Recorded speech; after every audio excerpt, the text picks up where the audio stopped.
ঘুমের মধ্যে তুমি হালকা করে আওয়াজ দিয়েছো,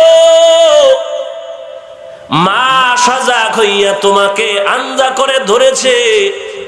শীতের রাতে তুমি প্রস্রাব পায়খানা করে দিয়েছো, বাবা সিসি করে অন্য বিছানায় গেছে, মা তোমাকে ফালায়া যায় না। তোমার পায়খানা প্রস্রাব ধোয়াইয়া মুছাইয়া কোলে নিয়েছে, চুমু খেয়েছে। ওই মা তোমার কত পাগল, তোমার একটু লালন পালন হালকা করেছে, এই জন্য মায়ের মায়া লাগছে। কিন্তু মা তোর চেহারাটা বানায় নাই, তোর সুন্দর চেহারাটা বানাইছি আমি আল্লাহ। তোর জবানটা দিয়া কথা বলার শক্তি দান করেছি আমি আল্লাহ। আমি আল্লাহ তোরে নাপাক পানির থেকে বানাইয়া দুনিয়াতে পাঠাইলাম, পাঠাবার আগে খানার আয়োজন করলাম। এরে বান্দা, কিছুদিন পরে তোর খানা খাইতে মনে চায়, দাঁতের ব্যবস্থা করলাম। আমি আল্লাহ পাক তোর জন্য খানার আয়োজন করলাম, ফলের ব্যবস্থা করলাম। আমার দেওয়া নিয়ামত, আমার দেওয়া বাতাস, আমার দেওয়া সূর্যের আলো, চাঁদের আলো সব ভোগ করতেছ। ওই মাকে মা বলে যখন তুই ডাক দেও, আমি আল্লাহ কুদরতি নজরটা দিয়ে তোর জিহ্বাখানার দিকে তাকায় থাকি। তোর মাকে মা বলে ডাকো, তোর মায়ের কলিজা ঠান্ডা হয়ে যায়। আব্বাকে আব্বা বলে যখন ডাক দাও, তোর বাবার কলিজা ঠান্ডা হয়ে যায়। এরে বান্দা, আমি আল্লাহ কি অপরাধ করেছি বল? আমি আল্লাহ কি তোর মায়ের গর্ভে তোরে সুন্দর করে লালন পালন করি নাই? আমি আল্লাহ কি তোর মায়ের স্তনে তোর জন্য বিশুদ্ধ খানার ব্যবস্থা করি নাই? তুই তোর মাকে মা বলে বলে পাগল করেছো। আমি আল্লাহর ছেলে নাই, মেয়ে নাই, আমি বড় আদর করে বানাইছি তোরে মানুষ। ও বান্দা, তোর জিহ্বা খানা দিয়ে আমি কুদরতের নজর দিয়া তাকায় থাকি রে গোলাম। তুই আব্বাকে আব্বা বলে ডাক, আম্মাকে আম্মা বলে ডাক দে। তবে মাঝে মাঝে কখন তুই একবার জিহ্বাটা নাড়ায় বলবি আমার আল্লাহ। তোর ওই আল্লাহটা ডাকে আমি কত না খুশি হয়ে যাইতাম। এরে মা, তোর একটা ডাকে এত পাগল পারা হয়ে যায়, বাবা এত পাগল হয়ে যায়। সন্তান রাগ করে মায়ের সাথে কথা বলে না, বাবার সাথে কথা বলে না। মা মনটা বেজার, বাবা মনটা বেজার, কিন্তু অপেক্ষায় থাকে বাবা। একটা বাবা কয়া সন্তান ডাক দিলে কলিজা ঠান্ডা হয়ে যাবে। বাবারে যখন সন্তান আব্বা বলে ডাকে, বাবার মধ্যে চুম্বুকের মতো মায়ার আকর্ষণ শুরু হয়। সন্তানের কাছে টেনে বলে, আয় আয়, এতদিন যে তুই কোনো কথা বলো না, আয় আয়, আমি তোরে আজকে মাফ করে দিলাম। এরে বান্দা, ওই মা বাবার থেকে কি আমার মাওলার মায়া কম? আজকে যারা গুনাহ করি আমার মাওলার রহমত থেকে ভেগে যাইতেছো। গুনাহ করে করে চোখ দুইটারে নাপাক বানাইছো। গুনাহ করে যাদের হাত নাপাক, যাদের জিহ্বাটা নাপাক, গুনাহ করে করে যারা আল্লাহর রহমত থেকে দূরে সরেছো, আমার আল্লাহ বারবার ডাকে, বান্দা আমাকে একবার মায়া করিয়া ডাক দে। ওরে বান্দা, তুই যখন আমাকে আল্লাহ বলে ডাক দিবি, উদউনি আস্তাজিব লাকুম, বান্দা তুই আমাকে ডাক দিবে, আমি জবাব দেওয়ার জন্য তৈয়ার হয়ে আছি। মোহাব্বত করিয়া যদি বান্দা তুই দুই ফোঁটা চোখের পানি ছেড়ে ডাক দাও, আমি আল্লাহর মায়া 99 গুণ বেশি। আমি আল্লাহ বান্দা দিয়ে তাকায় থাকি রহমতের দরজা দিয়া, কখন বান্দা আমার দিকে আগায় আসবে। বান্দা তুই 1 বিঘা আগায় যাবি, আমার আল্লাহর রহমত 1 হাত আগায় যাবে। তুই যখন আমার দিকে 1 হাত আগায় যাবি, আমি মাওলার কুদরতি রহমত তোর দিকে 2 হাত আগায় যাবে।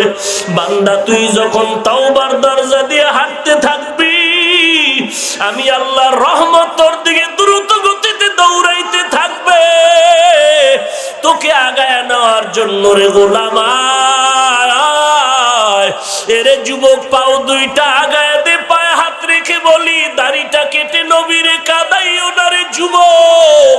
5 ওয়াক্ত নামাজ নামাজ বাদ দিয়ে আমার নবীরে কাঁদায় না রে যুবক।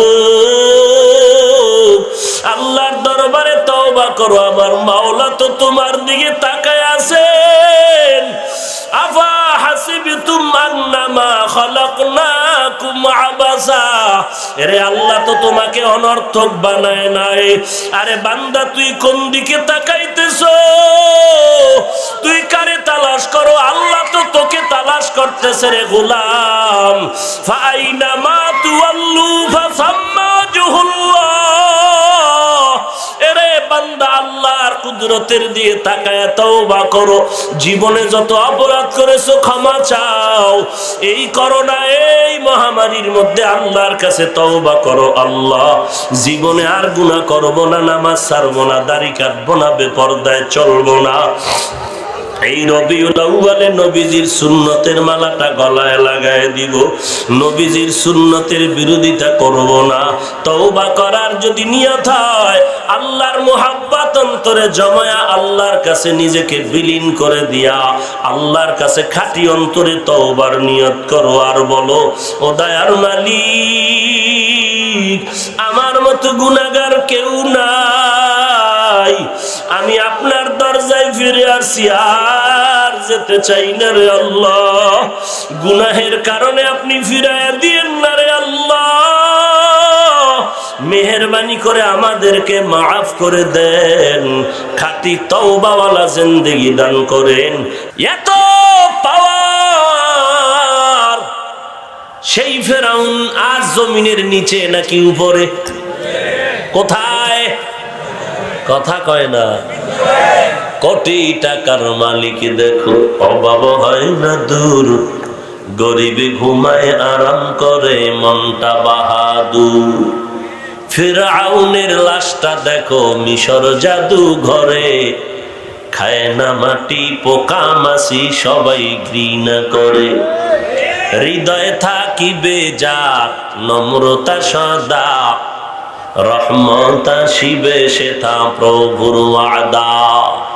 বড়র বড়াই থাকলে দিলে রহমত আসবে না, নিজেকে নিজে ছোট মনে করিও সদা। উঁচু জমিন থেকে পানি নিচু জমিনে যায়, তেমনি খোদার রহমত আসে নম্রতার হৃদয়। ভোগবিলাসের বাড়ি গাড়ি পরে রবে সব, ভোগবিলাসের বাড়ি গাড়ি পরে রবে সব। থাকতে সময় স্মরণ করো আল্লাহ আমার রব, থাকতে সময় স্মরণ করো আল্লাহ আমার রব। কে আমাদের রব? কেমন রব? কেমন রব? যেই রব যদি একটু বাঁকা দিকে তাকাইতেন আমি আসতেই পারতাম না। কেমন আমার মায়ার রব! এক ফোঁটা নাপাক পানির থেকে আমাকে আজ কত সম্মান দিয়ে চেয়ারে বসায় দিলেন আমার রব। জমিনের মধ্যে শ্রেষ্ঠ মর্যাদা দিয়েছেন আমার রব। শ্রেষ্ঠ নবীর উম্মত বানিয়েছেন আমার রব। শ্রেষ্ঠ কিতাব কোরআন দিয়েছেন আমাদেরকে আমার রব। জমিনের সব মাখলুকাত গুলো আমাদের গোলাম বানিয়ে দিয়েছেন আমার রব। জবানটা দিয়ে কথা বলার শক্তি দিয়েছেন আমার রব। আমার চেহারা সুন্দর করেছেন আমার রব। কোটি টাকার মালিক বানিয়েছেন আমার রব। এই জন্য বান্দা প্রত্যেক নামাজের প্রত্যেক রাকাতে আল্লাহু আকবার বলে তুই স্বীকার করে নিয়েছো আমার আব্বা বড় না, আম্মা বড় না, নেতা বড় না, নেত্রী বড় না, পীর বড় না, আল্লাহু আকবার আমার বড়র বড় আমার আল্লাহ। আল্লাহু আকবার বলিয়া বান্দা তুমি আবার স্বীকৃতি দিতেছো আমার আল্লাহ যেহেতু বড়, সাত আসমান বড় না, জমিন বড় না, সূর্য বড় না, পাহাড় বড় না, গোটা আলম বড় না, আমার আল্লাহ এতই বড় যার গুণগান শেষ করা যাবে না। সব বড়র বড় আমার আল্লাহ, অতএব গুণগান তো বড়র হবে, ছোটর হবে না। আমি আবার স্বীকৃতি দিলাম আলহামদুলিল্লাহি রাব্বিল আলামিন। সব গুণগান প্রশংসা হবে ওই রবের, যিনি গোটা জগতের জন্য, আলামিনের জন্য রব। শুধু আমাকেই আল্লাহ রবুবিয়তের চাদর দিয়া লালন পালন করেন না। নদীর ভিতরে, সমুদ্রের ভিতরে নীলতিমি আছে, বড় বড় নীল কালারের নীলতিমি। এক একটা নীলতিমির দৈনিক খানার তালিকা 1000 কেজি চিংড়ি মাছ। আল্লাহ হাজার হাজার নীলতিমিরে রিজিক দিতেছেন, তিনি ওই রব। আল্লাহ পাক একটা সকালবেলা বাসার থেকে, গাছের ডালার থেকে দানা দিয়া পাখিটা উড়ে খোলা আকাশে ঘুরে ঘুরে সন্ধ্যাবেলা পেট ভরিয়া বাচ্চার খানা নিয়ে বাসায় যায়। আমার আল্লাহ তো ওই রব, যেই আল্লাহ গর্তের পিপিলিকের খানা দেয়। আমার আল্লাহ তো ওই রব। আমার আল্লাহ কেমন রব! কোহে কাফ, পাহাড়ের মধ্যে বসবাসকারী সিমর্গ, এক একটা সিমর্গের জন্য দৈনিক খানা 40টা মোটা তাজা হাতি। ওই আল্লাহ তো এখনো আছেন রে বান্দা। রাবেয়া বসরিয়া আল্লাহর জিকির করে আর রান্না করে বয়া কান্না করে, পাক করার কিছু নাই। পাখির মাধ্যমে আমার আল্লাহ খানার আয়োজন করে দিলেন। তিনি আমার এমন রব, প্রশংসা সেই রবের হবে না তো কার হবে? মাইকের আওয়াজ এত সুন্দর, হাফিজুর রহমানের কণ্ঠ এত সুন্দর। এই কণ্ঠ আমার বাবায় বানায় নাই, যিনি বানাইছেন তিনি হলেন আমার রব। প্রশংসা তো আমার হবে না, রবের প্রশংসা হবে। এই মাইকটা বড় ভালো, এই মাইকের যত যন্ত্রপাতি দিয়া মাইকটা বানালো, মেশিন বানালো, এর পেছনে মেধা খাটাইছে যেই বান্দা, ওই বান্দার মেধাটা দিয়েছেন তিনি আমার রব। প্রশংসা বান্দার হবে না, সব হবে আমার রবের। আল্লাহ এই কথাটা তুই বারবার নামাজের মধ্যে স্বীকৃতি দিলি, আলহামদুলিল্লাহি রাব্বিল আলামিন। সব প্রশংসা আমার রবের। অতএব এই রবের কাছে মাথা নত করবি, ওই রবের গোলামিতে জীবনটারে কাটায় দিবি। কিন্তু তুই আব্রাহাম লিঙ্কনের রব বানাইয়া তার অনুসরণ কেন করো? মাও সেতুনের আদর্শের মালা কেন গলায় লাগাইলি? লেলিনার কালমার্সের আদর্শের মালা কেন গলায় লাগাইলি? ওই আদর্শের মালা গলায় পরিয়া ফেরাউনের মতো পাওয়ারওয়ালা বান্দা, এমন ফেরাউন 40 বছরে কোনোদিন অসুস্থতাও হয় নাই। আজকে সারা দুনিয়াতে তাকায় দেখ, একটা বেঈমানের ঘরে ফেরাউন নামের কোনো মানুষ নাই। নাকি এখানে আছে কেউ? কাউকে যদি বলেন 1 লাখ টাকা দিব, নামটা ফেরাউন রাখ, রাজি হবে কোনো বেঈমান? মুসলমান? মুসলমান হতে পারে, বিশ্বাস নাই। 1 লাখ টাকা মুসলমান হতে পারে বলেন? হুজুর ভাবলেন কি করে? বাবা কি আশ্চর্য নাকি, যেই মুসলমান নিজের মেয়েকে বলে আজকের হোটেলের মধ্যে থাকবি আমার স্ত্রী হিসাবে, যেই মা তার মেয়েটাকে জেনার ব্যবসায় নামায় দিয়েছে মা, যেই মুসলমান মসজিদে সিজদা দিয়া বলে সুবহান রাব্বিয়াল আ'লা, ওই মুসলমান আবার হিন্দুদের পূজায় গিয়া যখন তাদের ভিড় জমাইয়া তাদের পিঠা খায় আর বলে আপনারা কোন রাম, আমরা বলি আল্লাহ, কথা তো বেশি ব্যবধান নাই। এই কথা বলিয়া যারা ওই মুসলমান দাবি করিয়া যারা তাদের সাথে তাল মিলাইয়া মুসলমানের বদনাম করে, ওই বান্দা টাকার লোভে কি না করতে পারে। যেই মুসলমানের সন্তান আর এক মুসলমানকে গালি দিতে পারে, বাবারে গালি দিতে পারে, বাবার গায়ে হাত তুলতে পারে, এরকম নাই? মসজিদের টাকা চুরি করে খাইতে পারে, মাদ্রাসার টাকা চুরি করে খাইতে পারে, গরিবের উপরে জুলুম করে খাইতে পারে, মাকে শিশু বাচ্চার সামনে জবাই করে, বাচ্চার সামনে মাকে, মায়ের সামনে বাচ্চাকে জবাই করে। ওরে আল্লাহর বান্দা, কি না পারবে মানুষ? কিছু করার নাই, বলার নাই, একটাই কথা বলা আছে, আল্লাহ হেদায়েতের দৌলত দান করো। ওই ফেরাউনের নাম নেওয়ার কে আছে দুনিয়ায় বলেন তো? তার ভাতিজা আছে কেউ? কোরআন শরীফের মধ্যে যদি ফেরাউনের নাম না থাকতো তো কেউ জানতো না যে একটা ভাল্লুক জমিনে ছিল।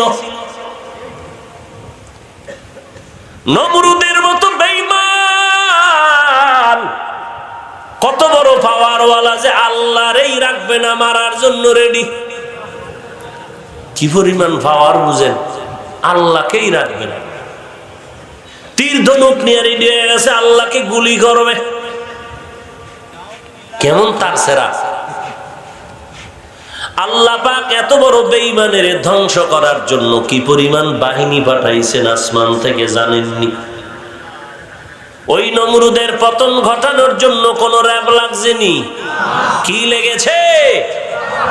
অসুস্থ একটি মশা মাথার জায়গা মতো জায়গায় গিয়া বসে ফাঁকে ফাঁকে একটা মিস কল দেয়, চান্দি গরম হয়ে যায়।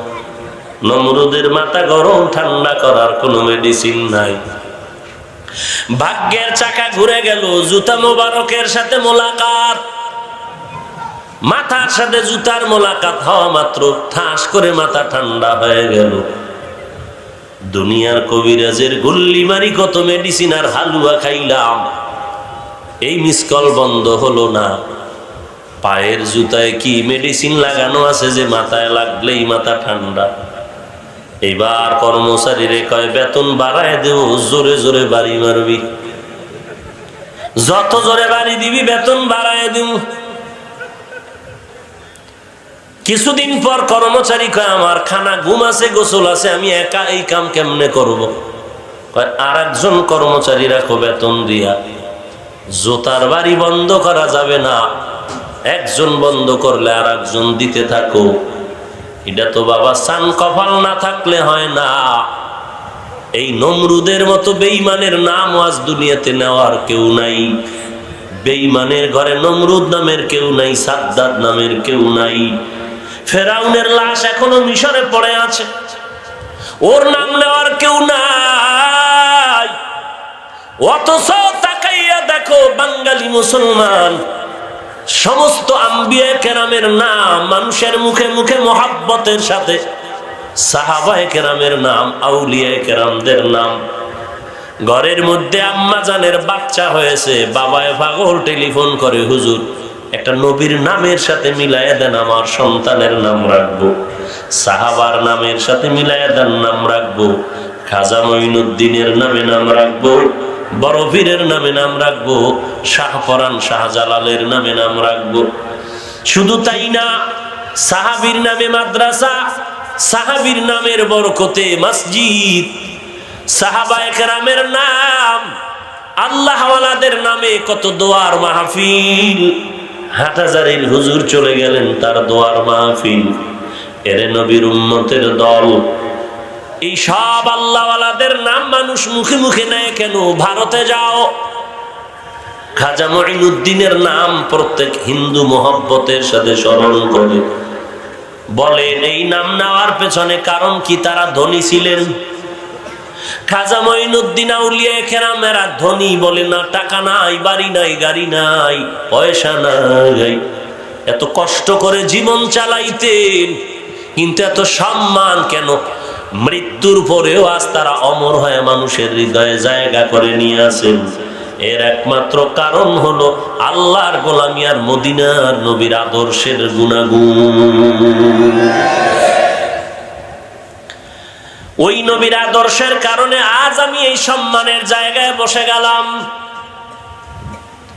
আমি যদি এখন আপনাদের বসাইয়া 5 মিনিটের জন্য আমি ভেতর থেকে শার্ট প্যান্টটাই লাগাই এসে আবার বয়ানে বসি, আমার হাফিজুর রহমানের নামও ঠিক আছে, কণ্ঠ ঠিক আছে, ভিতরও ঠিক আছে, বয়ানও চলবে, কিন্তু নবীর টুপিটা ফালায় দিব, জামা ফালায় দিয়া শার্ট প্যান্ট লাগায় বসবো, ময়দান থেকে সব মানুষ চলে যাবে, আর যারা শার্ট প্যান্টের বড় ভক্ত তারাও বলবে, জানি না হাফিজ ভাইয়ের কপালে কোন গজব লাগলো,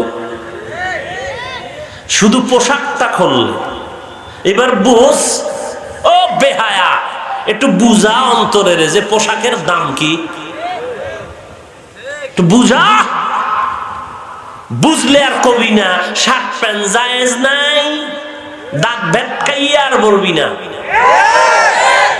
তখন বলবি জায়েজের গুল্লি মারি, নবী ভরে নাই, পারবো না।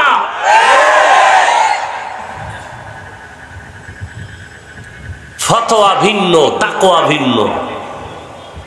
ফতুয়া দিয়া আল্লাহ পাওয়া যায় না, তাকওয়া দিয়া আল্লাহ পাওয়া যায়। বয়ানে দি চাপাবাজি কম করো না, যে তাকওয়া বড় দামি। তাকওয়া কই? জায়েজ নাই জায়েজ নাই কইয়া উম্মতের বিভ্রান্ত করো। আল্লাহ হেদায়েত দান করেন, আমাকেও হেদায়েত দান করেন। এবার বুঝেন তো পোশাকের কোনো দাম? ঘুমাইতেছেন না? মদিনার পোশাকের মর্যাদা কত দেখছেননি? রিকশার ড্রাইভার গলায় ভাগরি, মাথায় টুপি, লম্বা জামা, মসজিদের সামনে দিয়ে হেঁটে যাচ্ছে। ভদ্রলোক সালাম দিয়ে কয়, হুজুর ভালো আছেননি? এ জিহ্বায় কামড় দিছে, হায় হায়, বলে কি আমি তো হুজুর হতে পারি নাই, এখন দোয়াই মুজ পরে আল্লাহ বাঁচাও। না জানি লোকটা আমারে ধাক্কা দিয়া ইমামতিতে দেয়। যদি আমার লম্বা জামা পরার পরে ইমামতির মধ্যে ঢুকায় দেয়, তাহলে আমার জানালা দিয়া পালায় যাওয়া ছাড়া কোনো উপায় হবে না। ওরে নবীর উম্মত, একটু ভেবে চিনতে দেখো নবীর আদর্শের পোশাকের সম্মান কত, নবীর আদর্শের পোশাকের দাম কত রে ভাই। আজকে সেই নবীকে গালি দেওয়া হচ্ছে, আন্দোলন করা হচ্ছে, নবীর দুশ্মনের বিচার চাই।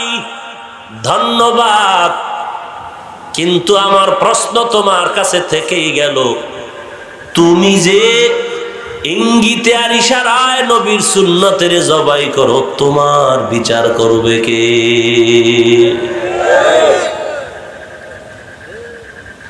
তুমি যে সেলুনে ঢুইকা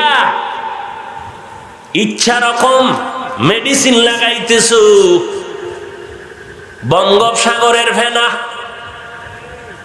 কি পরিমাণ মাখতেছো, কালা গালেরে তুমি সাদা বানায় ফেলতেছো, খুর লাগাইয়া দাড়ি কাটতেছো, হয় না আঙ্গুল দিয়া হঠাৎ করে স্পর্শ করে কয় উল্টা মার, হবে না উল্টা মার বলে, এত কেন কাজ কেনা ঈদের দিন। এই জন্যই তো মদিনার নবী বলেছেন, যার লজ্জা নাই তার ঈমান নাই। লা ঈমানা লিমান লা হায়া আলা, যার ঈমান লজ্জা নাই তার ঈমান নাই। ছোটবেলা থেকেই তো আপনারা শুনছেন, আল হায়া শুবাতুম মিনাল ঈমান, লজ্জা ঈমানের অংশ। আজকে লজ্জা চলে যাওয়ার কারণে একটা বান্দা নবীর আশিক মসজিদের সামনে বিড়ি টানতেও টেনশন করে না। কোথায় গেল ভয়, কই গেল লজ্জা?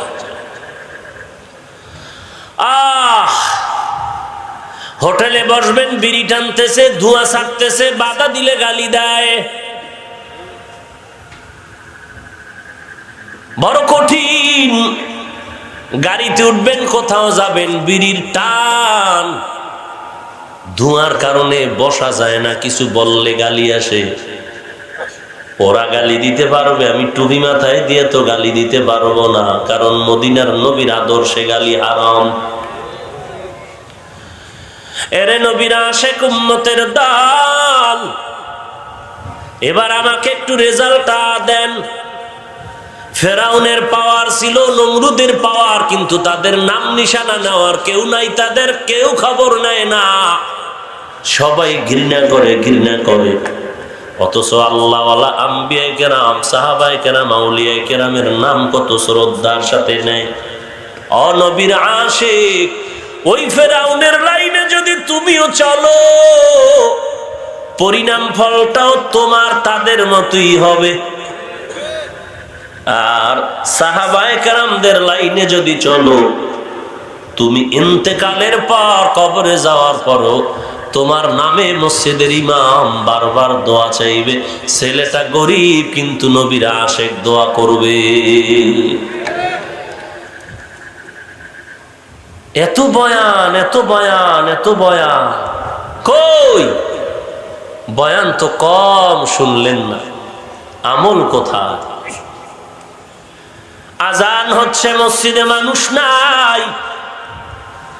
জুমার দিন মসজিদ বাড়াও, বাড়াও, বাড়াও, একতলা, দুতলা, তিনতলা হয় না, আরো বাড়াও। কিন্তু ফজরের নামাজে মুসল্লি নাই। কই গেছে? আমেরিকা। না না, ঘরের ভেতরে ঘুমায়। বলে কেন আসে না? বলে হযরত কিছুক্ষণ আগে ঘুমাইছে, সারা রাত মোবাইল টিপিয়া, মোবাইল নিয়ে ব্যস্ত ছিল। আজানের ঘন্টা খানেক আগে ঘুমাইছে, ডিস্টার্ব করা যাবে না, আরামে ঘুমাচ্ছে, শরীরের ক্ষতি হতে পারে। আর একদল আশেকরা এসে কান্না করে, হুজুর কপাল বড় খারাপ, মনে চায় ফজরের নামাজটা মসজিদে গিয়া সেজদা দিয়া দোয়া করব। কপাল এতই খারাপ, বাড়ির মালিক বিল্ডিং ওয়ালা গেট খোলার চাবি দেয় না, মসজিদেও যেতে পারি না। এ করোনা গেলি কই রে? মাস্কে ফিরাবে তোমারে? তাহলে মাস্কওয়ালারা গেল কই? হ্যাঁ, মাস্ক পরবেন, 3 ফিট দূরে থাকবেন, পরিষ্কার পরিচ্ছন্ন থাকবেন, সতর্ক, ভালো।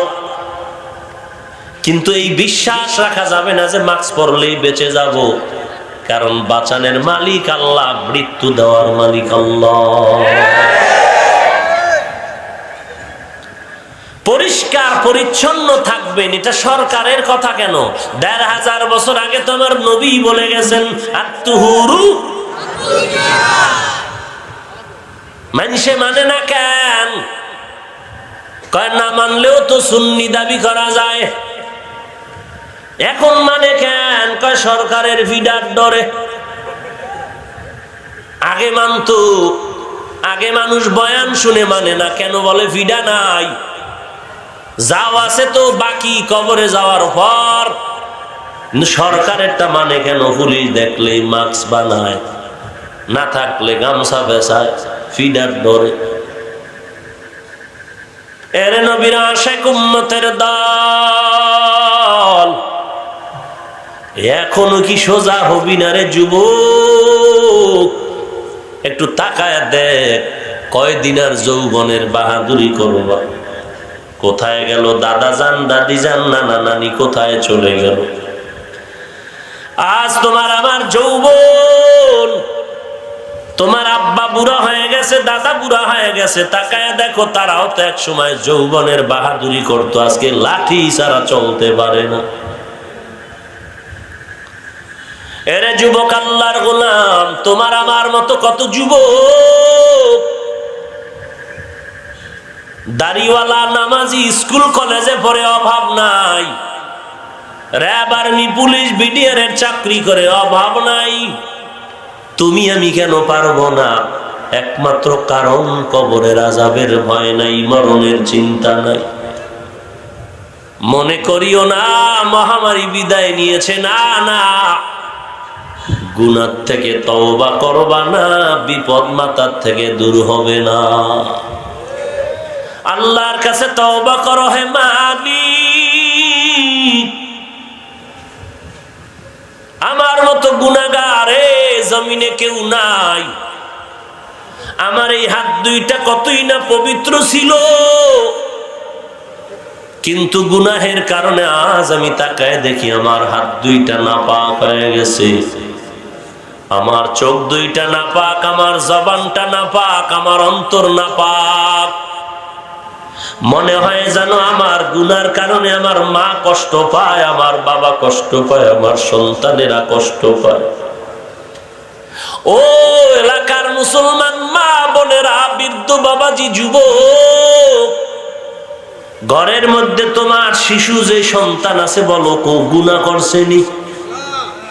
তাহলে এই বাচ্চাটা কেন জ্বরে কাঁপতেছে?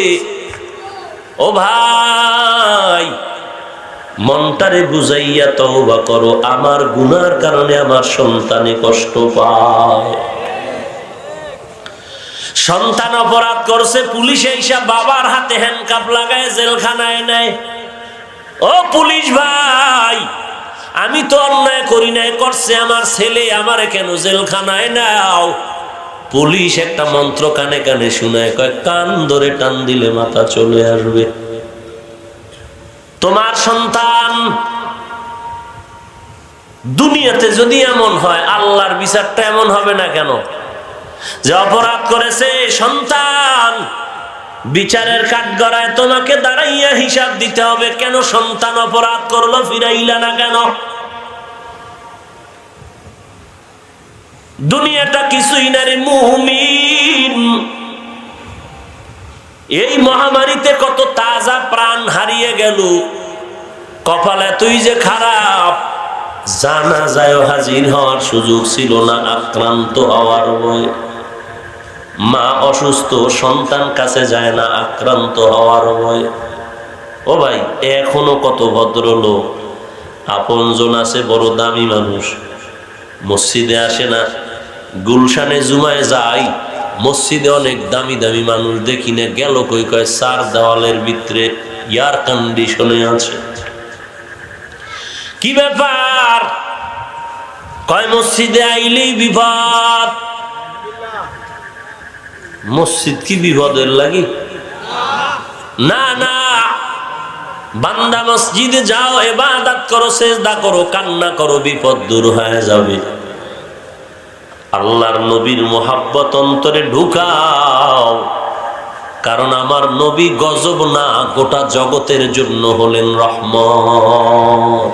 ওয়া মা আরসালনাকা ইল্লা রাহমাতাল লিল আলামিন। আমার নবী কেমন রহমত? বলে আলামিনের জন্য রহমত। আলামিন মানে কি? কেউ ঘুম আসতেছে ভাই? আল্লাহ কতজন? এই আল্লাহ ব্যতীত যা আছে সব হলো আলামিন। এই গোটা আলামিনের জন্য আমার আল্লাহ হলেন রব, আমার নবী হলেন রহমত। গোটা আলামিনের জন্য আমার নবী রহমত। বলে কেমন? সমুদ্রের মাছের জন্য আমার নবী রহমত, গর্তের পিপিলিকার জন্য আমার নবী রহমত, জঙ্গলের পশু পাখির জন্য আমার নবী রহমত, বেঈমানের জন্য আমার নবী রহমত, নারীদের জন্য আমার নবী রহমত, পুরুষের জন্য পয়গম্বর আমার রহমত। ওই নবীর আদর্শ যে যেই পরিমাণ পালন করবে, ওই পরিমাণ শান্তি আর সম্মান সে দুনিয়াতে পাবে। এখনো সমাজে তাকায় দেখবেন, নবীর সুন্নত যার কাছে যেই পরিমাণ আছে, ওই বান্দা বান্দি ওই পরিমাণ সম্মানে আর শান্তিতে আছে। যার কাছে নবীর সুন্নত যেই পরিমাণ নাই, তার কাছে ওই পরিমাণ সম্মান আর শান্তি নাই। এরে নবীর উম্মতের দল, অযুবক, আজকে নবীর মোহাব্বতে টুপি পরলাম, দাড়ি রাখলাম, লম্বা জামা পরলাম, কওমি মাদ্রাসায় পড়লাম, কই সম্মান তো কমে নাই। খানাও তো বন্ধ হয় নাই।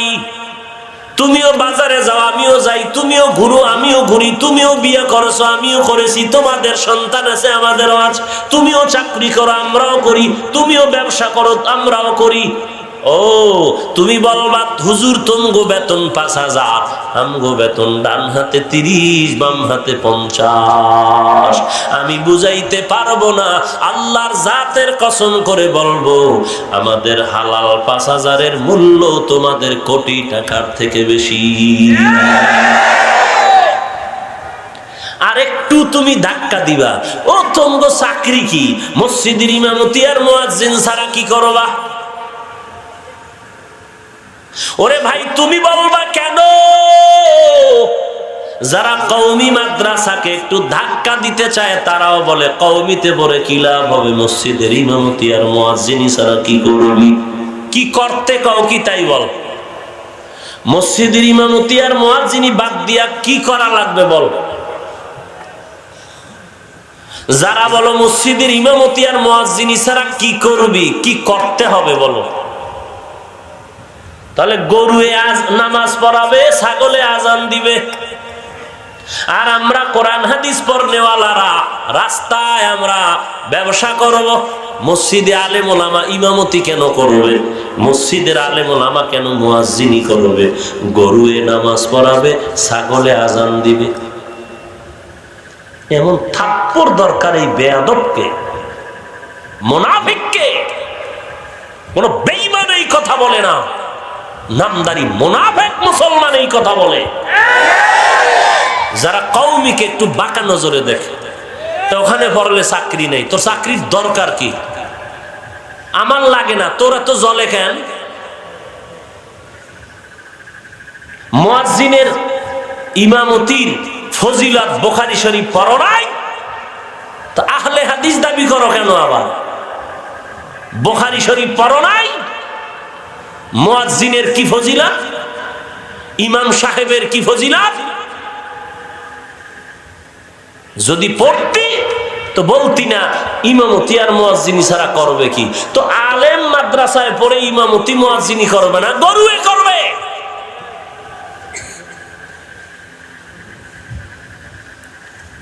ইমামতি আর মুয়াজ্জিনি কইরা যে ধাক্কা দেই তো কুলাইতে রস না। যদি ডিসিএসপি হইতো তো ফিডার ঠেলায় কই যাইতি? কই যাইতি? কই তাবলীগের ধাক্কা সইতে পারো না, চরমনাইয়ের ধাক্কা সইতে পারো না, দেওবন্দি কওমিদের ধাক্কা সহ্য করতে পারো না, খালি ইমামতি। আবার স্লোগান বানাইছে যার নাই কোনো গতি হে করে ইমামতি। এই গতি নাই দেখাই দফা ঠান্ডা হয়ে যাইতেছে তোমার।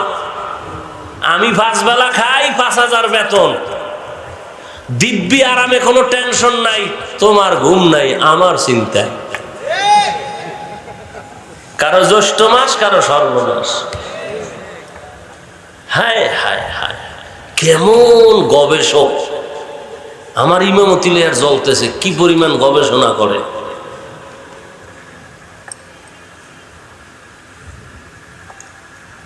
এইবার চান্দি গরম হয়ে গেছে। হায় হায় হায়, এতদিন কি কইলাম, এখন তো সরকার প্রধান তো দিছে, কি দিছে? সনদে স্বীকৃতি দিয়ে দিছে। এইবার আমরা আগেও যেমন এখনো তোমগো জ্বলতেছে, কিছু বাড়ে আর কমে। হোমিওপ্যাথিক ঔষধে কয় 10 বার জাকি দেবা, যত জাকি তত নেকি, পাওয়ার বাড়বে। জাকিতে জাকিতে কি বাড়ে? পাওয়ার বাড়ে। আমগো কোনো জাকিতে পাওয়ার বাড়বে না, মদিনার পাওয়ার ছোটবেলার থেকেই ঢুকিয়েছি। টুপি রেখেছি মদিনার পাওয়ারে, দাড়ি লম্বা করেছি মদিনার পাওয়ারে, কোন বান্দার পাছাটা গোলামি করিনি। এই পাওয়ার কখনো কমবে না। জাকি দেওয়ার যা করো, আমরা জাকি দিলেও যা, না দিলেও তা, ইনশাআল্লাহ। আমাদের ভিত মজবুত। শুরুতে বলছি না আমরা প্লাসে আছি, মাইনাসে নাই। কিতে আছি? কোনো টেনশন নাই। আমরা সরকার আমগো চাকরি দিবে এই জন্য হাটাজারির আহমদ শফি রহমতুল্লাহ আলাই সনদের জন্য আন্দোলন করে নাই। শাইখুল হাদিস আল্লামা আজিজুল হক রহমতুল্লাহ আলাই এই জন্য আন্দোলন করে নাই যে আমরা কওমিতে বইরা ডিসিগিরি করুম, ডিসির চেয়ারে বসবো, এমপির চেয়ারে বসবো, কমিশনারের চেয়ারে বসবো, এসপি হব না, এই সমস্ত তুচ্ছ সামান্য সময়ের লোভ আমাদের মধ্যে নাই। আমরা এই স্বীকৃতি চেয়েছি দেওবন্দের আদলে, এই জন্য দুনিয়ার নাস্তিক বেঈমানরা জানো চাপার জোরে এই কোরআন হাদিসের শিক্ষিত মানুষগুলোকে চাপার জোরে অশিক্ষিত বলার সাহস না পায়।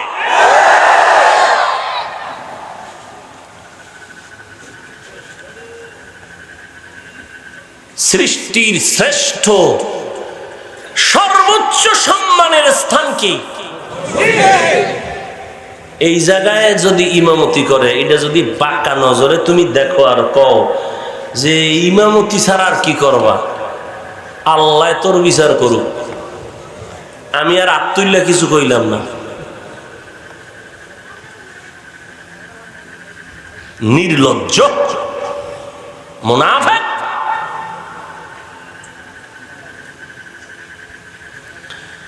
হায় হায় হায় হায়। ও ভাই, নবীজির রেখে যাওয়া সুন্নতের আমল তো হিন্দুরা করবে, তো বৌদ্ধ, খ্রিস্টান, ইহুদি কারা করবে? কোন দেশের মুসলমান? ইন্ডিয়ান, লন্ডন, সারা বিশ্বের মুসলমান, শুধু ডেমরার মুসলমান বাদে। তাহলে সবাই ওই প্যান্ডেলের মানুষ ব্যতীত। আপনারাও নামাজ কত ওয়াক্ত লাগবে? সপ্তাহে একবার। তাহলে প্রতিদিন কতবার? 2-1 ওয়াক্ত নামাজ ছাড়লে কোনো অসুবিধা হবে? হবে? 2-1 ওয়াক্ত নামাজ না পড়লে কোনো অসুবিধা হবে? হবে? ফেরেশতা কিন্তু লিখতেছে হবে। তাহলে পড়েন না কেন? জবাব ঠিক কইরা কবরে যাইও আর রাত্রে ঘুমাইও, আজরাইল কিন্তু ঘুমের মধ্যে কল্লা টিপে ধরবে। আপনি ফতুয়া দিলেন 5 ওয়াক্ত নামাজ পড়তে হবে, 2-1 ওয়াক্ত ছাড়লে অসুবিধা হবে। ওই ফেরাউনের ঘটনা জানেন না? জন বলছিল আমি খোদা, হ্যাঁ, তখন জিব্রাইল আমিনের ঘটনা আছে একটা, আয়েশা বলছিল লেখ যে মালিক যদি গোলাম যদি মালিকের কথা না মানে তার বিচার কি? নীল নদে চুবাইয়া মারবে। লেখ, এটা লেখ। আল্লাহ কইবে এই ডেমরার মুসলমান, ফেরেশতারা লেখ, এরা কইতেছে 5 ওয়াক্ত নামাজ পড়া লাগবে, 2-1 ওয়াক্ত ছাড়লে অসুবিধা হবে। লেখ। কিয়ামতের আর কিয়ামত কি? কবরে যাওয়ার পরই রেডি থাক। কত ধানে কত চাল বুঝামু, রেডি থাক। মাস্তানি? তুমি নেতা না খেতা? তুমি আলেম না মূর্খ? তুমি ইমাম না মুসল্লি? পীর না মুরিদ? কাফনের ভিতরে ঢুকলে কোনো পরিচয় নেই। আছে কোনো পরিচয়? 3টা সাদা কাপনের প্যাকেট বানায় যখন কবরে রেখে দেওয়া হবে, কে পীর কে মুরিদ কোনো ভেদাভেদ নাই। তোমার আমার কাপন এক, 3খানা সাদা কাপন, কবরের সাইজও হবে এক। কবরের মধ্যে শোয়া যখন চলে যাবে, আমার কবরেও 2 জন ফেরেশতা আসবে, আপনার কবরেও আসবে। সবার কবরে 3টা প্রশ্ন করা হবে। রবের পরিচয় দাও, ধর্মের পরিচয় দাও, রাহমাতুল লিল আলামিনের পরিচয় দাও। আপনার কবরেও এই প্রশ্ন, আমার কবরেও, নাকি আরো আলাদা হবে? দুনিয়াতে যারা রবের গোলামি করবে তারা কবরে গিয়া বলবে রব্বি আল্লাহ, আমার রব হলেন আমার আল্লাহ। দুনিয়াতে রবের গোলামি করেছে, কেমন রব আমার, মায়ের গর্ভে আমার আল্লাহ কেমন সুন্দর করে আমাকে লালন পালন করেছেন। আমার পেটের ক্ষুধা মার নাভির সাথে তার লাগাইয়া আমার আল্লাহ আমার পেটের ক্ষুধা নিবারণ করেছেন। দুনিয়াতে আসার পরে আমি কি খাবো? আমার আল্লাহ মায়ের স্তনে দুধের ব্যবস্থা করেছেন। আমি হাঁটতে পারি না, আমার আল্লাহ হাঁটার শক্তি দান করেছেন। আল্লাহ বলেন এই জবানটা দিয়ে আমি আল্লাহ মোহাব্বতের সাথে তোমার থেকে কিছু শোনার জন্য না পাক করি নেন। এই গোলাম, দুনিয়াতে আসার পর তোমার একটা আওয়াজ, কান্নার আওয়াজ। মাকে বলতে পারো না মা খানা দাও, ঠান্ডা লেগেছে, ঠান্ডা পানি দূর করো, কাতা দাও। আল্লাহ বলেন একটা কান্নার পুঁজি দিয়া মায়ের থেকে সব দাবি আদায় করে নিয়েছে।